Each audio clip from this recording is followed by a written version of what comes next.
په ټول هیواد کې نور په هیڅ نوم جګړه نه غواړو. دغه 30 کلن هلمندي ځوان عبدالمالک همدرد څو اونۍ وړاندې پر بایسکل د پروان او پلازمینې کابل ټولو ولسوالۍ ته سفر وکړ او نور تر هیڅ نامه لاندې جګړه نه غواړو تر عنوان لاندې د تاوتریخوالي د زیان په اړه د عامه پوهاوي کمپاین ترسره کړی. همدرد په میدان وردګ او غزني ولایتونو کې له کمپاین وروسته اوس سویلي ولایت زابل ته رسېدلی. نوموړي وایي د هلمند تر مرکز او ولسوالۍ پورې ځي او خلکو ته دا پیغام رسوي چې نور په هیواد کې د هر راز جګړیز فعالیت مخالفت پکار دی.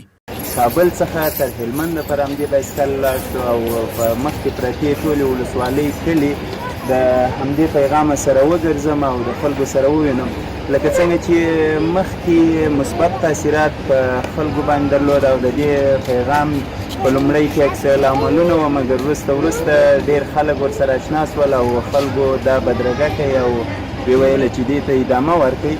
د هیواد یو شمېر هغه اوسېدونکي چې جګړو کې مالي او ځاني زیانونه لیدلي د عبدالمالک همدرد د هڅې هرکلی کوي او په هیواد کې نور له وسلوالو شخړو سره مخالفت ښیي. دغه دوکانونه دغه هوټل دی دا د موږ شخصي دی دغه ټول په د جنګو کې ړنګ شوي دي. موږ رښتینې نور جنګ نه غواړو. پاسپورت او په نړۍ کې زموږ هیواد یو پاسپورت هیواد دی. د هغوی یوازینی لامل همدغه دی چې دلته جګړه وه 40 کاله جنگ شوی دی. بسیار زحمت کشیده تا کابل تا پنجشیر کاپیسا را رفته سر بایسکل و از دو طرف باز آماده خیلی سخت است. خب پیغام ما همیست که ما دیگه د وطن خود جنگ نمی‌کنیم. عبدالمالک همدرد ویلي چې له دغه هڅې څخه هیڅوک ملاتړ نه کوي بلکې له خپل شخصي احساس له مخې دغه چاره ترسره کوي.